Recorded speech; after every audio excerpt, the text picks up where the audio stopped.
Good evening, and welcome to the Haddonfield Registry. I'm your host, Slasher with an X. The date is February 7th. The time is midnight somewhere. This is Slasher News, Episode 7. To start off, I need to make a correction. In our last episode, I incorrectly stated that IllFonic had not released any info on the 5 player characters they revealed on January 26th. Well, on January 21st, IllFonic revealed the player characters. They are Thomas Armitage, a star college football player; Jennifer Aarons, a quiet, studious girl; Tanya Harrison, a fun-loving nightlife regular; Rachel Callahan, an aspiring mortician; and Marcus Navarro, a nomadic bohemian. Cast and crew for the Strangers reboot trilogy held a screening for a supercut of all 3 films that clocked in at 4.5 hours in Los Angeles just a few weeks ago. The studio has plans to release the supercut on home media, and producer Courtney Solomon recently revealed that there were actually 2 new killers cut from the finished film, named Ghost Skull and Witch Face, whose deleted scenes will be included on the supercut release. And now for tonight's top story. The saga of Scream 7 remains turbulent, even just weeks ahead of its planned February 27th release date. Ulterior Ghost Factory, a special effects and makeup company, is being sued by Paramount and Spyglass Entertainment after allegedly threatening litigation over copyright infringement tied to the Ghostface mask.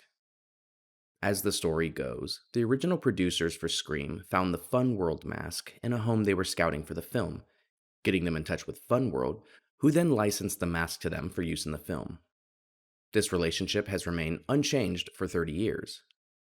Now, I know copyright and trademark law is complicated, and I'm no Larry Zerner, but let me break this down to the best of my abilities. Ulterior is claiming that they designed the original mask that would go on to become the Ghostface mask. Ulterior CEO, Tony Gardner, has stated he was aware of the alleged infringement for decades, but chose not to pursue it, an admission Paramount and Spyglass argue works strongly in their favor. In August of 2025, Ulterior reached out to Fun World regarding the alleged infringement, and eventually demanded a settlement, or else they'd take legal action. Paramount and Spyglass are claiming that this is a shakedown attempt, with the timing of the lawsuit meant to scare them into making the settlement, for fear of the film being delayed or pulled from release schedules. It's important to note, nothing has yet happened to cause a delay, and at this point, one appears unlikely. Paramount and Spyglass are claiming that the statute of limitations on copyright infringement claims stops them from pursuing this action, though that may not be accurate. Copyright statute of limitations in the US is 3 years from the date of the infringement claim, but copyright also has separate accrual, meaning each distinct violation in a series of wrongful acts triggers its own 3-year clock, meaning there is precedent for the claims to proceed to trial rather than be tossed out. Ulterior is targeting current ongoing use, not previous use, as Paramount and Spyglass are claiming. Their other claim, that it should be thrown out due to laches, does have more weight. The laches doctrine is an equitable doctrine which holds that waiting too long to assert a claim can imply acquiescence, and that bringing it forward now, especially weeks before release, would be unfair. It's primarily used to prevent legal ambushes and block injunctions. Now, Paramount and Spyglass are very obviously upset about this, as is clear in their wording and the aggressive stance they've taken against Ulterior.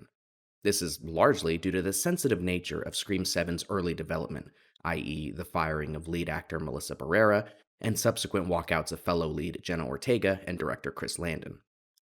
This is also an attempt to control the narrative completely, framing Ulterior as the bad guy in this fight, acting in bad faith.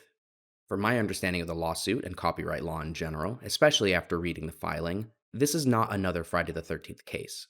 I do not believe much will come out of this, even if Ulterior were to come out on top. The most likely case is that they'll get a slice of the royalties if they can produce evidence to suggest that they indeed were the original designers of the mask. We'll be covering the lawsuit as it unfolds, so stay tuned to the channel. And that's it for right now. For the Haddonfield Registry, I'm Mr. October, aka Slasher with an X. Good night.